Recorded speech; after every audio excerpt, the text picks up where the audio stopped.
up, guys? Welcome to our podcast. She finally realized that it was all mental.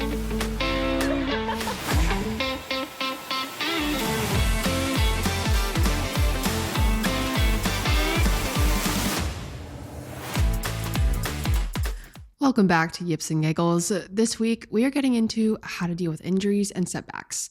We discussed the idea of athletic identity and how it might impact players when they are left out of a squad or dealing with a long-term injury. We also talk about the grief response to an injury and different ways to handle it in terms of an athlete's thoughts, feelings, behavior, as well as how they can kind of use their values as a guide during this difficult time. So if you or someone you know is going through a tough time with an injury or isn't playing for some reason, this could be a helpful episode to listen to get a few tips. All right, we're back. How's it going, Anya? We are back. I'm good. You know, it's a nice 78-degree day here in Charlotte. Oh my I feel gosh. like I talk about the weather Is it every actually? single episode we start off. Yeah. You're I just the went weather for a walk report. before this. Yeah. I went for a walk before this. I was in leggings and a tank top and I was sweating. Wait, that's Like, incredible. I wish I was wearing shorts. Oh my It's so nice. I'm so excited. Weird. You know, life is looking up. I am a little congested still. Mm-hmm. Yeah. How are you, Peyton? Yeah, also getting over the cold. We're almost there. We sound much better than the last episode. Yes, we do. We at least have voices in this one, so that's good. Probably a little better to listen to in the first place as well. So yeah, I hope so. we apologize to anyone for the last episode if we weren't the nicest to listen to, but you know, here we are. I mean, our angelic voices are back, so yeah, you're welcome, everyone. exactly. We really worked hard Exactly. to get back to health as quick as possible. Yeah, no, I feel like I'm also kind of a little bit at a low point because the Olympics are over, and you know, when you have that kind of like high of being able to like watch that every day and like you get so into it and you're just like USA. Yep. So I feel like I'm coming down from that, as I'm sure many of the athletes are that actually competed in the Olympics. But yeah, I think for this topic this week with injuries and setbacks and things like that, I think it's pretty pertinent to talk about because, I mean, the Winter Olympics, it's brutal when it comes to injuries. Talk about crazy. I've always liked the Winter Olympics more just personally than the Summer Olympics because of, you know, my family's connection to hockey and just winter sports. And maybe I'm a little biased in this take too, but I feel like the Winter Olympics are just like, try not to kill yourself as you're doing these sports compared to like the Summer Olympics are like, oh, yeah, I'm gonna run as fast as, which is like so hard still. Yeah. It's like, I'm going to run as fast as I can on this track, or I'm going to try to swim this lap as fast as I can. Exactly. Or whatever, like tennis. Meanwhile, the Winter Olympics are like, yeah, let me just put some blades on my feet. It's survival of the fittest. Go jump and spin 4 times around, or try to go as fast as I can with like 4 other people around the rink, or let me just put these like 2 wooden sticks on my feet and hurl down a mountain as fast as I can. It's insane. I was watching like the half pipe. Then you have curling. Yeah. Which curling is still super cool. Yeah. But like I was watching the half pipe and I was just like, if they land on like the edge, they're gone. What? You're done. You're breaking so many bones. Yep.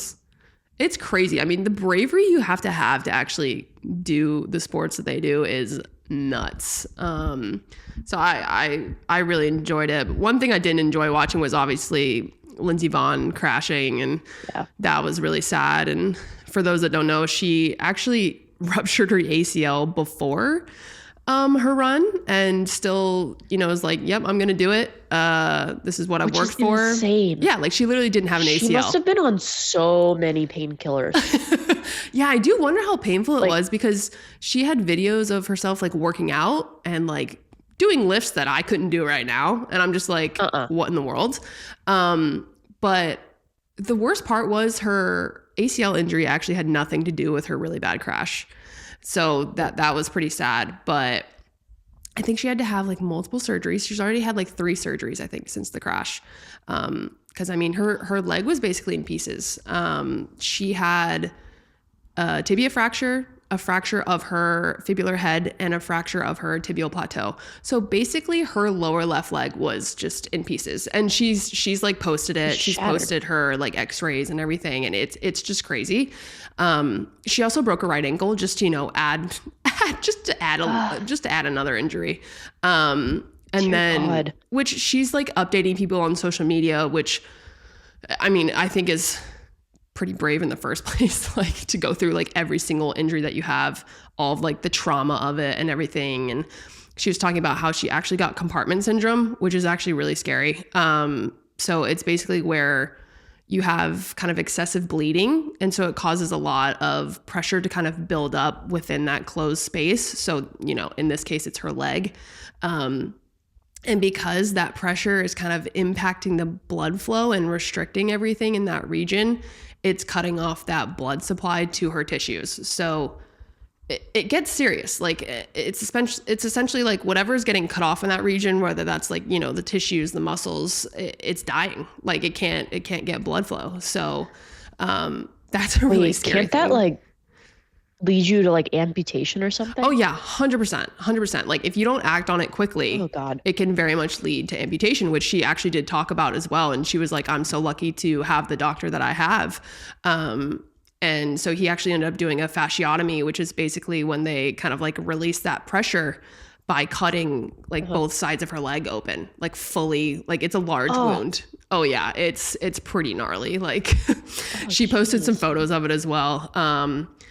So yeah, she basically has a metal leg now. But that's just what I mean. Like the injuries there are just insane. And so I think it is important. And obviously that's like an extreme example. Yes, this is very extreme. Right? Yes, like this is very extreme. This is like pretty much the worst thing you can do to your leg. So she was pretty unlucky in that aspect. But I think it's a tough injury to deal with just because she's essentially going from skiing, 70 miles per hour down a mountain to not being able to walk for like, a couple months possibly, fully like on her own.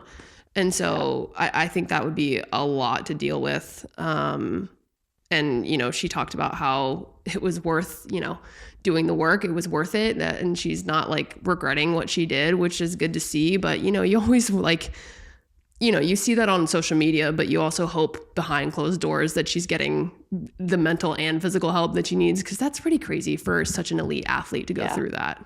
But unfortunately, so scary. Wishing her the best of luck. Yeah. Best recovery possible. Yeah, for sure. Unfortunately, it is part of being an athlete. And I guess when you're a winter Olympic athlete, it's just to a different level, it seems like. But that leads us into our topic today. So dealing with not playing. And I think there's kind of, two different main scenarios. And then there's maybe scenarios under those scenarios that come with dealing with not playing. Mm-hmm. The first of which, like kind of we mentioned with Lindsey Vonn and other athletes as well, dealing with not playing due to injury, right?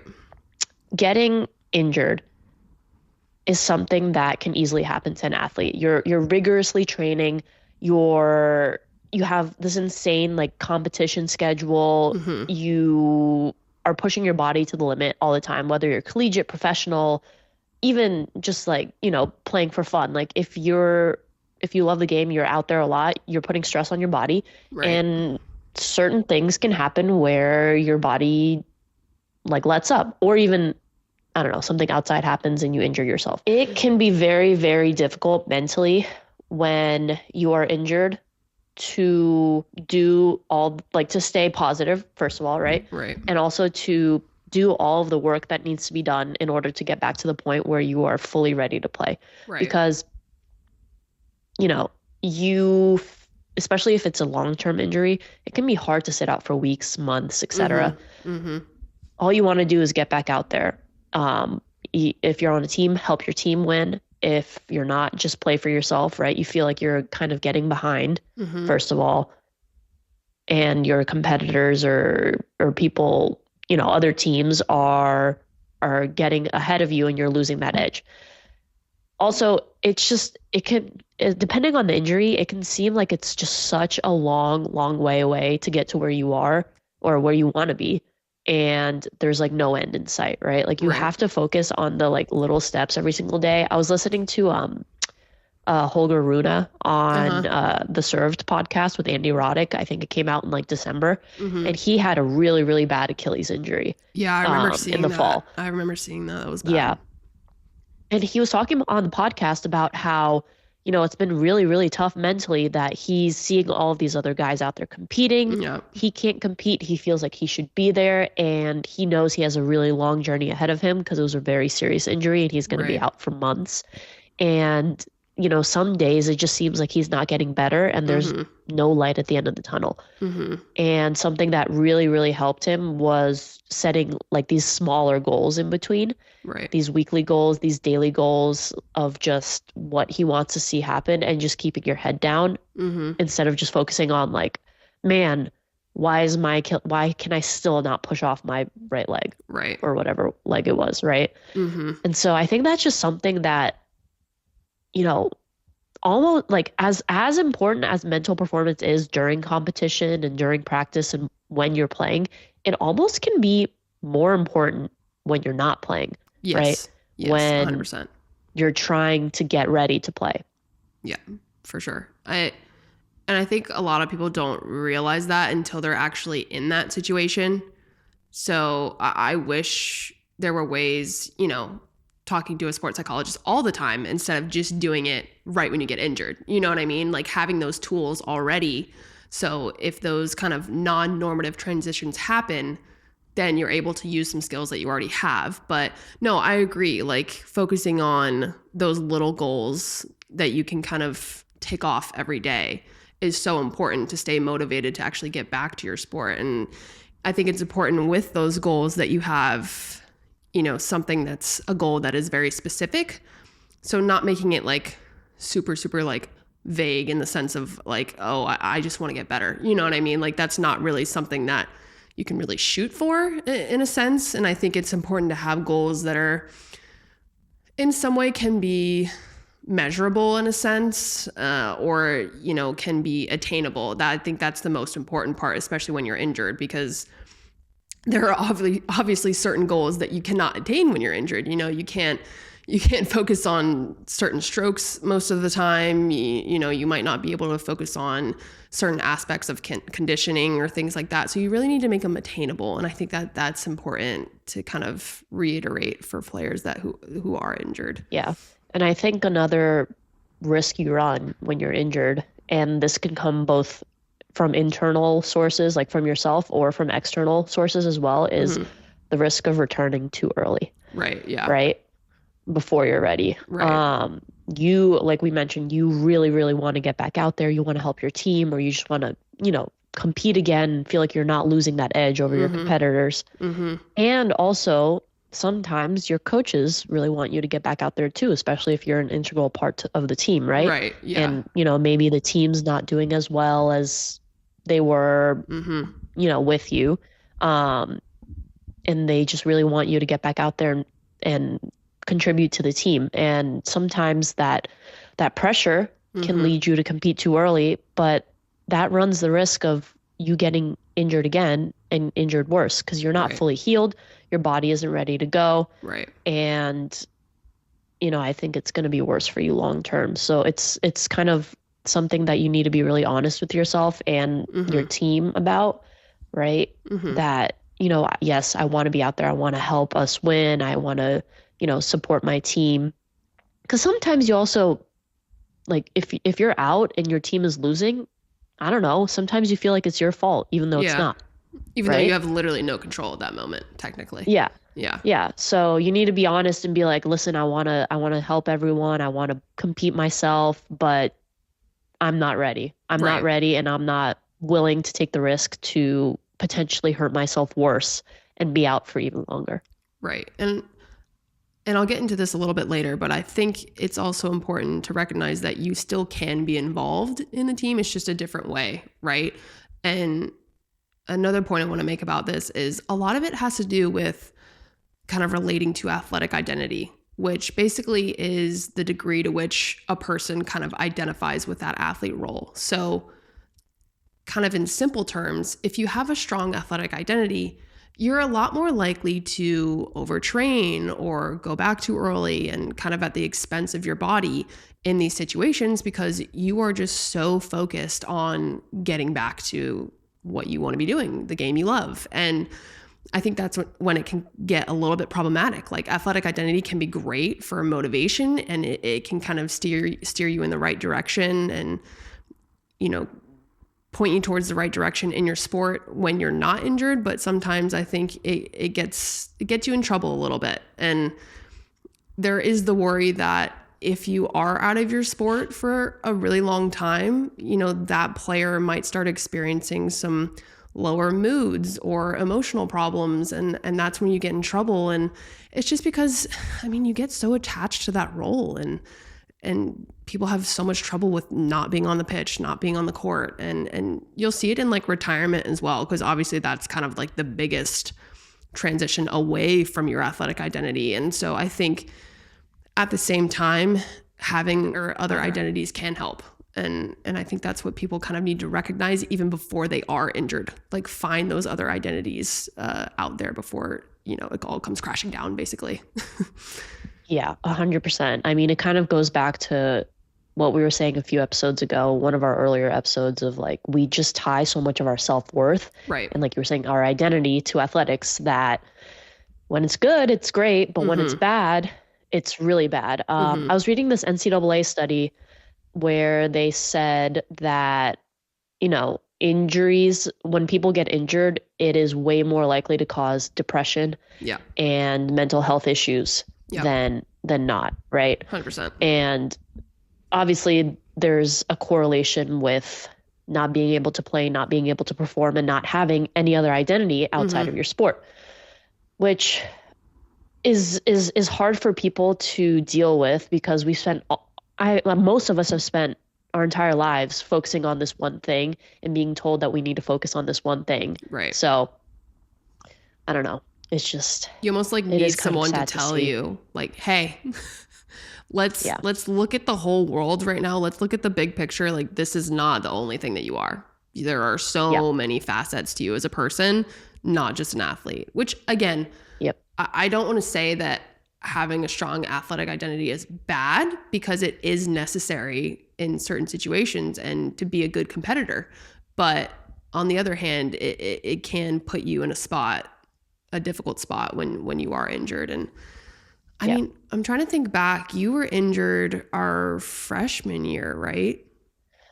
Yeah, I would say that was kind of like thankfully the one main injury I had. I know a lot of people had way more injuries. And again, like that same NCAA study that I was referencing, it said something along the lines of like 60% of collegiate athletes will get injured during their time playing. Like it's very, very common. Yeah. But my freshman year, so it was kind of a weird one. I remember, actually, I think I was playing you in a practice match. Wait, really? It's all your fault, Peyton. We were playing like a practice set. No, it was literally so dumb. We were playing a practice set. I remember I took a step and I felt something weird in my foot and it hurt. But it didn't hurt like that bad at first. It was just something's off. And I was like, Anyways, obviously kept playing through it because I didn't think it was anything too bad. And then it obviously got worse. Right. Whatever. Long story short, I ended up having a stress reaction in my right foot. So not a stress fracture. It was, from what I understand, a stress reaction is if you keep playing on it, it's going to become a stress fracture. Correct. Yeah, exactly. So I was put into a boot. Didn't play for at least a month, I think. Yeah. Didn't play for a while. Then got taken out of the boot. First match back, hurt it again. So I think I probably played a little too early. Right. So that was really, really hard. I remember that was the one, my mom was there that weekend.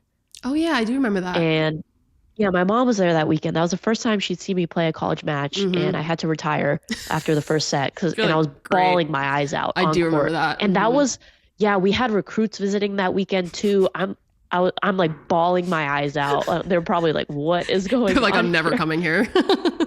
But that's the thing. I was crying because I was so upset that I knew that I would be out even longer. And I was so frustrated too because I was so excited to be back on court. Right. But then, came back a little too early or even like just retweaked it in that match. And it's just so frustrating. It just feels like it's this never ending spiral and you're never going to get better. And you're like, I put in all this work and it was for nothing.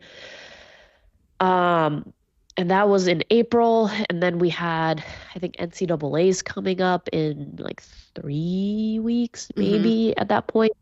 And I remember really wanting to get back out there. So they gave me a cortisone lidocaine shot in my foot. And then I ended up not playing NCAAs anyways. Right. So I'm not quite sure why we did that. Like that thing hurt. Yeah. That shot hurt. Any like shots in the foot. My toes. Yeah. Shots in the feet in between hurt. my toes. And I was like, if I'm gonna end up not playing, why did you not do that? It was just decided that you weren't gonna play. Yeah, I don't know. Like I guess they decided like I wasn't like ready to come back. I mean, I felt way less pain in my foot. But that's the thing. Those cortisone lidocaine shots, right? Yeah. They only mask the symptoms. They like make the pain go away, but it doesn't heal anything. I like to call them so they Band-Aids. Probably decided they probably decided that it was better for me to like not risk making it worse and making it actually a stress fracture. Yeah.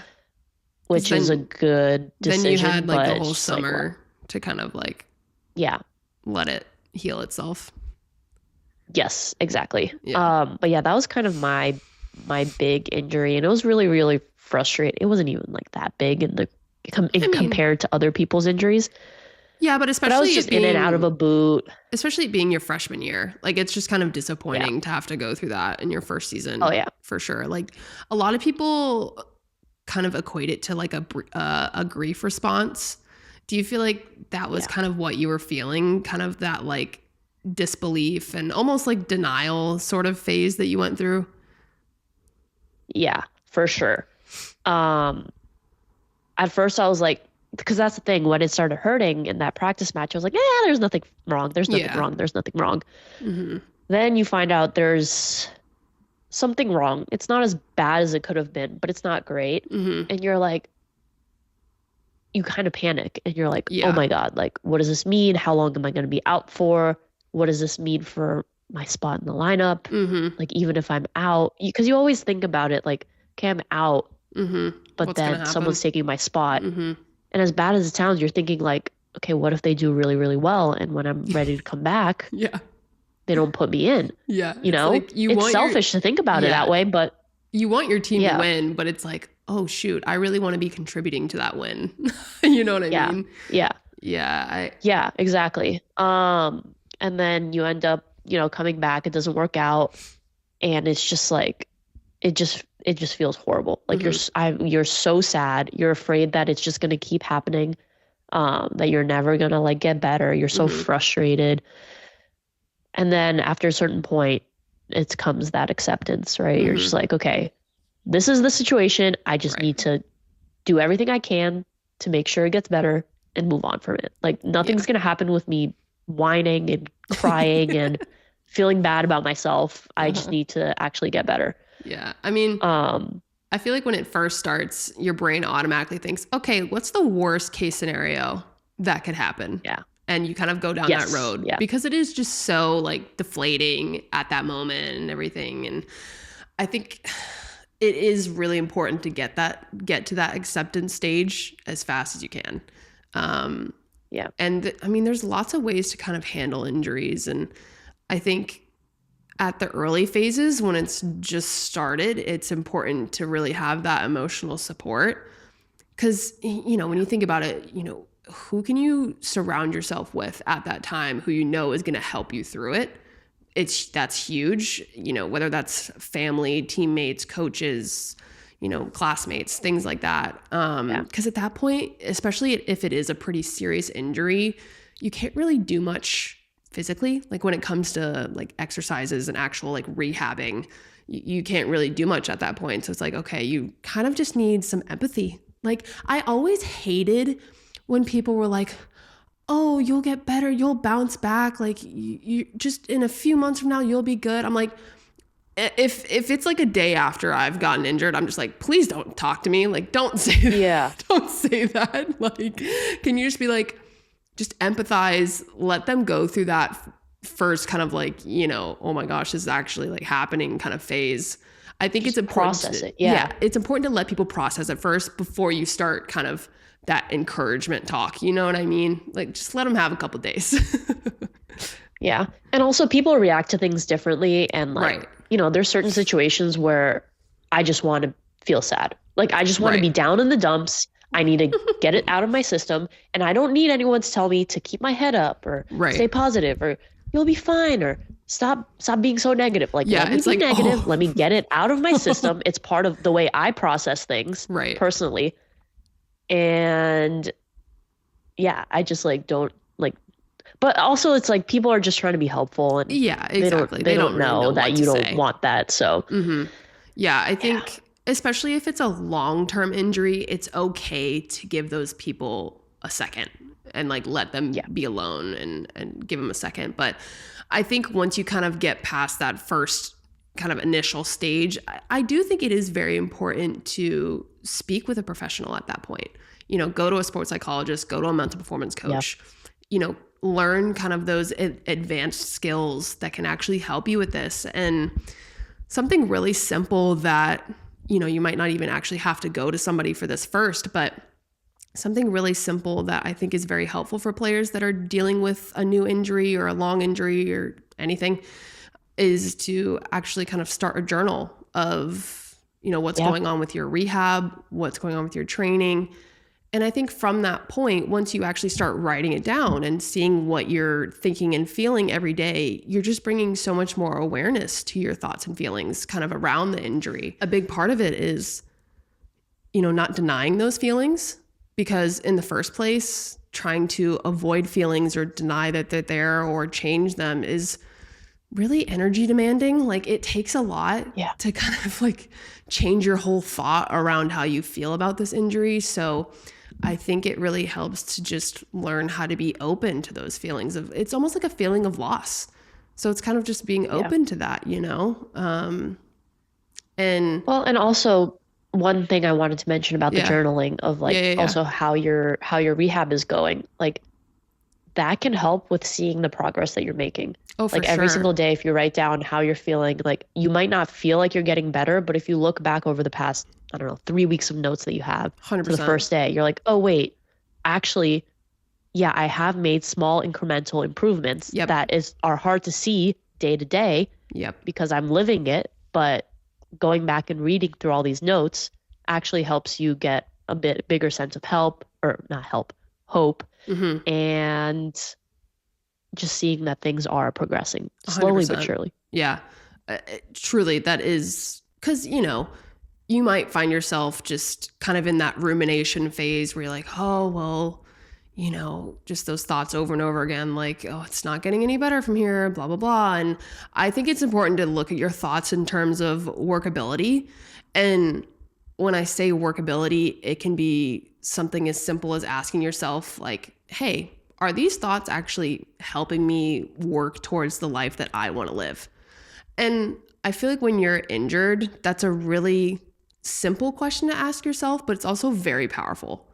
It's like just taking a step back and saying, okay, is what I'm thinking actually doing what I need it to do? Is it, you know, how is it affecting my behavior? Like when I have these thoughts, what am I doing? And so it's just kind of taking a step back and looking at that. And I think that's honestly like a really good first step. And it can be through the journaling. It can be through, you know, writing it down and saying, okay, what am I thinking on this day? What am I thinking on this day? What am I feeling? And is that working towards something that I want to be working towards versus not, you know? Yeah, for sure. And also I think that could probably help with a lot of the times, especially like during my freshman year injury, I thought about like all of these what ifs, right? So I kind of touched on it a little bit of like, okay, well, what if when I come back, you know, they don't put me back in? Or what if when I come back, I play really bad and I get taken out again? Or what if I never fully recover? Or what if, you know, X, Y, and Z? And kind of just like again, thinking about like, okay, how is this worrying about the future serving me? It's not, right? Like it's really not at all. Yeah. And so being able to recognize that these what ifs are just these hypothetical situations that your mind is making up to try to, scare you, basically, it doesn't help at all. Yeah. I mean, and we all get caught up in it. Everyone does. That's the thing. Like you're just putting so much attention on not only the past, but the future as well. And also even your self-concept. And so instead of focusing on the present and the here and now to get better, you're focusing on your regrets. You're focusing on, the what ifs, like you said. I think that's probably one of the biggest things that athletes do is the what ifs. It's like, especially for injuries, they're probably like, well, what if I didn't go in for that tackle? Or what if I didn't run that last 400? And it's like, you cannot change that. That is something that is completely out of your control now. You can't, you have no control over outcomes of things. You can really only control, your behaviors and things like that. And so I do think it is tough to kind of break out of that cycle of ruminating on, the past and the future and what's going on with yourself. But I think at the same time, it's very important for, practitioners like myself to completely validate those feelings and tell them that like, hey, that is completely normal to feel like that and have those thoughts. Yeah. And what I want to kind of stress is it's really not about if that thought is true or false. It's more so about what happens if you let those thoughts kind of dictate what you do. You know what I mean? Like it's kind of the relationship with those thoughts and feelings that you have. You can have those thoughts and feelings. And like I said, some people can change those negative thoughts to positive thoughts. That's great. But at the same time, a lot of people at the end of the day find it very difficult to do, find it very difficult to change your thoughts. And it takes a lot of energy. It really does. Like you're focusing more on changing a thought rather than what you actually need to be doing day to day. Yeah, like kind of along the same lines too. I think something that has helped, and it helps in just every part of your life, not just athletics, is realizing that yes, you can have these thoughts about situations, but at the end of the day, you can't control other people. You can't control a situation. You can only control how you react to it. Right. And I think that's something like I've been learning even like now in my life of like, there are so many things in the world that I can't control. I can't control getting injured. I can't control getting stuck in traffic, but I can control how I react to it, right? Like, oh my gosh, there's been so many times where I'm on my way somewhere. I need to be somewhere at 4:00. Yeah. I leave way before the time, and then there's just standstill traffic, or there's people driving super slowly, and I just get so upset. And it like literally stays with me for the next few hours, and it like ruins part of my day. Yeah. Because I showed up somewhere late and I got so upset about the way people are driving on the road. But think about how much energy that's taking. It doesn't serve me. It doesn't serve me at all. And it's the same idea as with, when you have injuries. Yes, you can get upset. You can acknowledge that you have those feelings. You can work through those feelings. But after a certain point, you need to realize that like, the only thing you can control, you can't control the fact that you got this injury. You can't control it anymore. It happened. You didn't tell your body, like, hey, let's just not work anymore. Yeah, like it literally just, it happened. Okay, you work through everything. And after a certain point, you just need to be able to control how you react to it, right? So like, what if I never get to play again? Okay, well, I need to control the way I react to it. I need to control the way I react to my progress. So the only thing I can control is what I'm doing right now. So. Right. And it's funny that you say that because I like to tell my players to practice certain techniques that I give them to kind of deal with these thoughts and feelings in kind of everyday life situations. So like, for example, if you are stuck in traffic, you can do certain things to kind of unhook your thoughts and kind of accept the feelings that you're having. And so I think that's quite funny that you actually brought that up. So when you're in a situation that's not necessarily important, like when you're stuck in traffic, I mean, sometimes it might be important, but it's easier to practice those skills. And so when you get in those high stakes situations, you can use those skills. You've already practiced it. You know what I mean? So it's kind of like putting it into your everyday life. But when we're thinking about those thoughts and feelings when you're injured, I think a big part of it is almost creating distance from those thoughts that you're having. And so not necessarily changing them, you're just giving it a little bit of space. And so, like I said, sometimes it's very hard to change a thought. It's very energy consuming. And so in order to kind of accept those thoughts and feelings and create that distance, it can be as simple as, saying, I notice I'm having the thought that, I'm not going to be the same player. So putting that at the front of your sentence and saying, I notice I'm having the thought, it's not as kind of linked to yourself, if that makes sense. It's more, it's more like my mind is saying this, you know what I mean? And so it just kind of gives you that distance. And sometimes people will actually come up with quirky little things. They'll like sing a thought to the happy birthday theme song. So it'd be like, I suck. Wait, no, happy birthday.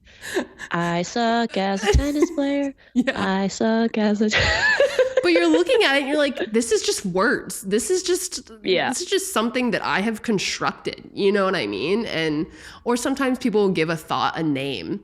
So it's like, if you're having anxiety, it's like, oh, here comes Mr. Anxiety and something like that. Like, it just creates a little bit of distance. And sometimes, depending on the person, it also adds a bonus of like humor and it kind of gets you in a bit of better of a headspace. And so I think that's one way that you can kind of separate those you from your thoughts that you're having at that time, which is important. I really like that. Yeah, it's funny. That. Like it's fun. And you don't really notice it until you try it. And you're like, wait, you're totally right. It's literally just words. It's just words. Yeah. It's literally just getting you to realize, like you said, it's literally just getting you to realize like what you're thinking is it's just made up in your head. Yeah. It's just made up in your head. Yeah. It's just words in your head. It's not like a written law. Like it's not just you. It's not like reality. It's just you. You're in your head. Yeah. And again, it can be true or false. It's literally just your relationship to that thought. You know what I mean? And I think along a similar line, I talked a little bit about athletic identity, and you have certain values that contribute to that athletic identity, right? And so I think it's also important for injured players. It's like they need to understand that these values can work outside of their sport as well, and they can guide their life. And that's why I think it's important to not just have goals, but also have values that are kind of underpinning those goals, right? So you can take it into all different contexts of your life. So, for example, an athlete might be very much aligned with commitment. And so it's like, okay, how can we take that value and how can you use it now that you're injured? It might look a little bit different than your everyday life, but like, let's try it. And that might just be committing to the rehab, which is obviously very important, and shockingly, a lot of people were really bad at when we were at university. Right? Oh, okay, wait. Can we go off on a little tangent about this? Yes. I don't know. Maybe I just have a very high view of myself, but I feel and of yourself as well, of you, but I feel like when I had like the slightest injury, I would be in the training room like this, because I was and maybe it was because like of my experience freshman year with that injury. I was so scared of it getting worse and so scared of like not playing. And I feel like sometimes I saw like it happened in like every single sport. Like someone would get injured and they just wouldn't go to the trainer. I know. It shocked me. Or like they go once and the trainer would give them like band exercises to do on their own at home. Right. And they wouldn't do. I'm like, do you not want to get better? I know. It is very interesting, that dynamic. And it's not like your trainers aren't there to babysit you. Like they have lives. Yeah, no. And they have a schedule that they need to stick to. Also, you're an adult at that point. Yeah. You need to be an adult at that point. Get your stuff together. Like, yeah. Come on, y'all. Sorry. It used to like drive me nuts. Oh, same. No, it did me too. Nuts. It's like you've gotten this far in your career. How are you not at a place where you are committed to do that? Yeah. That's a whole nother, but yeah. Anyway, sorry. Because that like got me fired up. No, but like those trainers are so busy as well. Like they are pretty much going athlete to athlete to athlete all day long, back to back. So if you're messing with their schedule, they ain't gonna like it. But yeah, I mean, back to the values, like it can be something as simple as leadership. Like even when you're injured, you can still be a leader. You know, show up to practice, be encouraging to your teammates, help with the drills. It's just like small things like that you can still be involved with your team and be involved with your sport. It's not going to be the same, but at least you're doing something that is, you know, working towards a life that you want to live. And that's what I'm always going to come back to. And, you know, and it's going to make you feel better about yourself too. Yes, exactly. It's not going to make you feel worse by being a leader, and being committed is not going to make you feel worse. That's what you're striving for. And I think even while you're actually exploring these values, you might find things that you like. You might find some other hobbies, and they wouldn't necessarily serve as a form of distraction because that's not really the point, but it's almost like a form of self-care. It's like finding another way to enjoy things, finding more enjoyment. And so I do think it is quite important because, you know, at the end of the day, like I said, you don't have control over the outcomes of things most of the time, but you do have control over your actions and your behavior. And I think a lot of people need to hear that, especially when you're injured. Mic drop. Period. Period. Period. So I think the other scenario, so the first scenario obviously is not playing due to injury. Mm-hmm. The second scenario is not playing due to not being in the lineup. And that's like really applicable obviously for college sports, but also can be applicable for team professional sports, right? And within that scenario, I think there's two kind of sub scenarios. Mm-hmm. So first scenario is you didn't make the lineup to begin with. Right. Or second scenario is you were in the lineup, but then you got taken out of the lineup because you weren't playing well, you weren't performing to your coach standards, et cetera, et cetera. Right. And both can be equally as difficult to deal with. But let's start with you didn't make the lineup to begin with. Mm-hmm. So I think something that's important to realize, and I'm going to come at this from first a college standpoint, and then we can go into like pro a little bit. But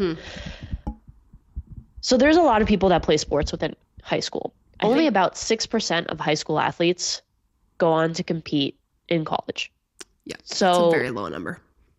Very low number. Mm-hmm. And then you said in a previous episode that about 2% of those college athletes only ever make it pro. Mm-hmm. So you guys could do the math there. I'm not going to do the math on that, but yeah, very low making chances. It pro is hard. Mm-hmm. Yeah. Making it to college is hard for athletics. Mm-hmm. This means that, you know, everyone who played in high school, a lot of the times they were probably the star, right? Oh yeah, for sure. So you go from being the star on your high school team, on your junior team, whatever, to coming into college where everyone else at that school is also of the same level as you or better. You're a team of stars now.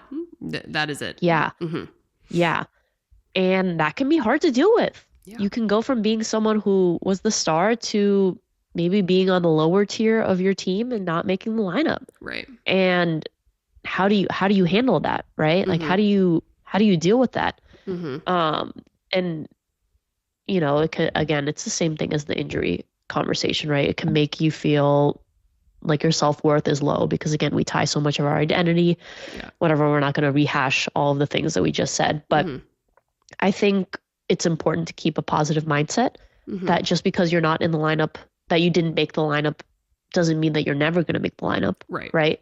I think it's important to have honest conversations with your coaches 100%. About what they need to see from you in order for you to be able to help the team out. Right.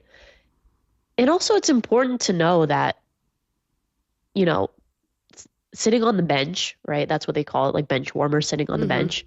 That's still, you can still help the team from the bench, from the sidelines.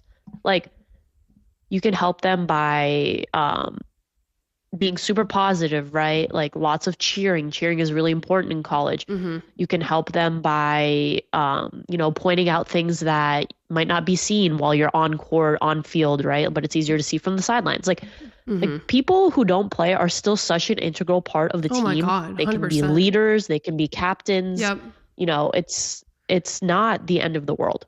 Yeah. And I also feel like, I don't think people understand how important the entire team is for practices and making the team itself get better. It's not like the people that are on the bench are just sitting around, you know, not practicing or not doing certain drills. Like, no, they're doing just as much as the starters. Like, it's not like Yep. It's not like they're not there, and they push the starters. You know what I mean? Like, yep. I felt like when I was not in the lineup, I felt like it was still my job to get my teammates to the best level that they could. If for example, if you needed to work on something specific and I needed to hit certain shots for you to get better, I was going to do that. Like, that was my job for the day. And I felt pride in that. And it's like, yeah, it might suck if I'm not playing, but at the same time, I know I have contributed to the team. Like, and I'm not backing off of that. You know what I mean? Yep. And also the coaches see that behavior from you, and they're like, she is a team player. Right. She's also still working so hard to help herself and other players. And it puts more trust in you. They have more trust in you, and you can go on to build better relationships with them, have more open and honest conversations, and like increase their good view of you, which like, let's be honest, that probably does help you make the lineup at some point. Yeah. If it comes down to like you and someone else who maybe, you know, has a bad attitude or something, like, they're 100% going to go with you. For sure. Yeah. I will always give you advice of, please keep an open communication line with your coaches.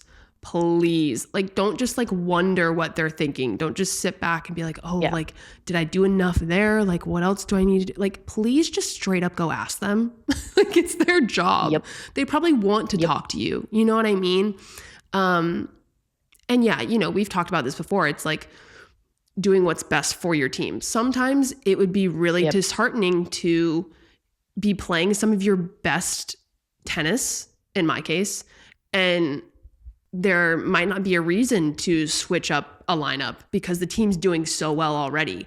And that's something you kind of have to learn to accept. It's like, well, I'm playing like the best I've ever played. Like, why am I not in? And it's like, well, nobody else is losing either, and everyone else is playing well. And it's just something that you kind of have to like take a step back. It's like, oh yeah, you're right. and it's like, you know, you're just focusing on what you control again. And, you know, are you doing what you need to do? If you are, then let it go. The rest of it will take course. I mean, again, I don't want people to get that confused with just sitting back and watching your career go by. That's different. It's about actively doing something, actively engaging in what you need to do, how to help the team, how to be a leader to potentially get that spot, but also just make your team better at the end of the day. Yep. Yeah. Yep. Because also like we talked about many times, you want to enjoy your time at college. You want to enjoy your time at college, and you're not going to enjoy your time at college if you're constantly just sitting there feeling bad about not being in the lineup. Right. Like, it's about, it's control. It's how you react to things. Like, yes, it sucks. My sophomore year, I was in the lineup and then I got taken out. Yeah. But it was a different situation because I was actually playing like bad. So like, I knew I needed to be taken out. I was but actually just that hurts really my terrible. ego. I was really bad. But obviously, like, it's hard. Like, it hurts your ego. We all have an ego, right? You never want to be taken out, but you kind of have to like sit back and be like, okay, yeah, no, I don't deserve to be in right now, but I'm not going to sit here and just be super negative every single day that goes by. Right. And, you know, I'm just going to like try to enjoy what I can control. Right. Yeah. And it's going to make your experience a lot more enjoyable rather than you being like, why am I not playing? Why am I not playing? I'm never playing. It's so unfair. I'm never playing. I also feel like it is different with tennis because you are coming from a place where you are playing constantly and as an individual. So you're never going to be benched in like juniors and things like that. Whereas like in team sports, you might have that scenario happen before college. So it is a bit of a jarring experience when it happens from an individual sport perspective when you are on a college team. And so I almost wish there was like a way that players that were, you know, out of a squad, out of a lineup could still get some sort of competition because it really does hurt your game not playing matches. It really hurts. And I think that's something really hard to get used to when you've been playing so consistently your entire life. And, you know, there were some times where I think we would do matches that just like didn't count with players. Yeah, we did like extra matches. Right. Who were not in the lineup. And I mean, that was nice to actually get, you know, true point play against people that weren't your teammates. And I think that's helpful. But at the same time, you might be doing it on courts like really far away from the actual match. Yeah. You're like, well, I'm actually not even involved now. So. Yeah. Or like we would have those double headers, right? Where we would play it. Yes. Probably a strong team in the morning and then a less strong team in the afternoon. And, you know, some of the people who hadn't gotten to play as much would play in the afternoon, which I think those were great for getting matches in. But it's like you can't have them all the time because then the people who are constantly playing, like, it's exhausting. Yeah. If you have to play in both doubleheaders, it's like, ooh, that is not fun. That is not fun. I mean, I'm thinking back just to any injuries that I've had. I mean, I always was one that just had kind of lingering issues that I could kind of get through. Like it was like my back or something that I could play with it because I've been playing with it my entire life. And so I was used to it and I knew how to, you know, manage it. But there was one injury where this is a funny story, but also it really was not funny at all at the time. So all right. When I was going into my junior year of high school, so the summer before junior year, I hurt my left wrist.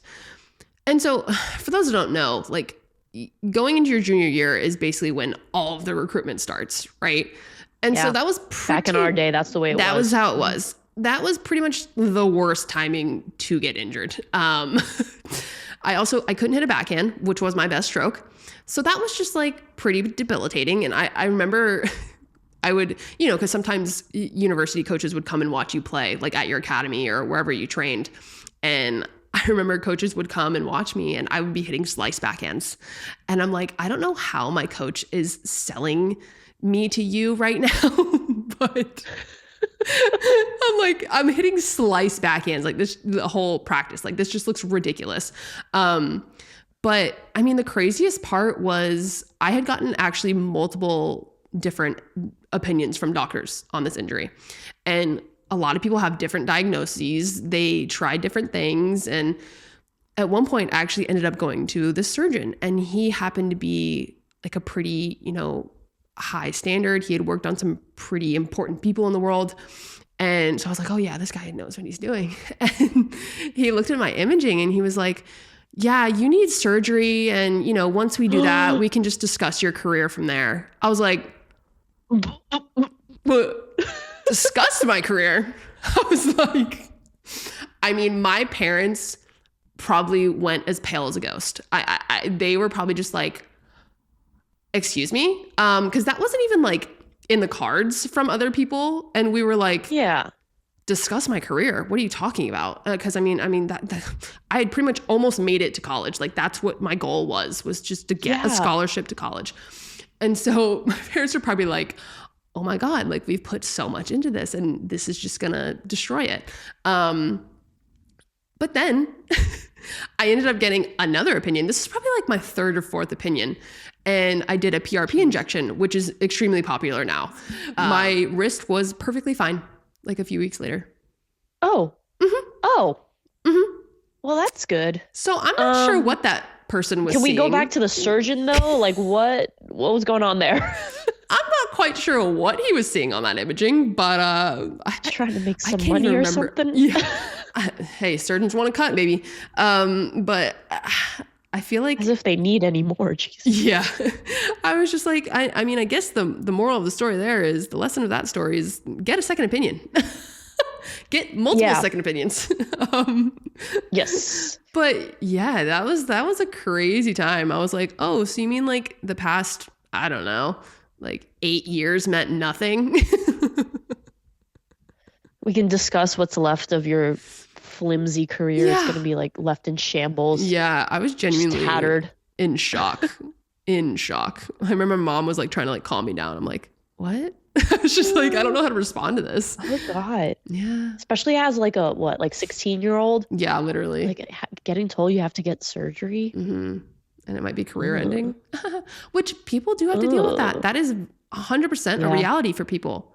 And so I think it is important to, talk to mental performance coaches, talk to sports psychologists when you're going through that. If you are going through a career ending injury, please talk to somebody. Please talk to somebody. Yes. Because your mental health, no matter how strong you are, I think your mental health is going to be affected in some form or way, And make sure you have a strong support system around you, and make sure you have a life outside of athletics to lean back on. Yeah. Yeah. I 100% agree with that. And again, staying grounded in those values and using those values to make those goals, to, make those action plans where you can actually figure out the little things that you can do every day that you can accomplish is going to be huge. And I think at the end of the day, be kind to yourself. Like, don't beat yourself up. Yeah. It's going to get better. Promise. Please do your rehab. If you need to do a rehab, please go do it. Go to your trainer. For the love of God. I'm begging you. I think our old trainers will really appreciate that message. Yeah. They're like, thank you. Please don't show up to them expecting them to fix everything with one session and you not do anything, please. Yeah. So that's where I bridge the gap of physical and mental performance. If you're not doing what you need to be doing in between your sessions, so if you need to be doing your exercises, you need to be doing extra rehab in between your sessions. If you're not doing that, you ain't gonna get better. Also, if you're working with a psychologist and mental performance coach, if you're not practicing the skills that they are teaching you, it's probably not going to get better either. It's going to get better. So I think that's the most important part of working with a psychologist, doing the things on your own, because there's only so much that, they can teach you in an hour session. Like, you need to be doing these things every day, every week, whatever they assign you. And I just think that's a little tidbit I had to get out there for a second. I agree. And it's also not going to happen overnight. You're not going to heal miraculously from an injury from one session overnight.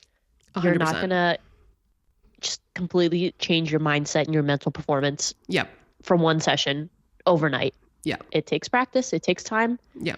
And as humans, we want things to happen immediately. Especially and athletes. That's just not the reality of the way. Yeah, that's just not the reality of the way the world normally works. Mm-hmm. So it is a process that needs patience, and hopefully the stuff we talked about today and the skills that we kind of went through can help you through that. So thanks for listening, guys. I think that's everything for episode 8. Ooh.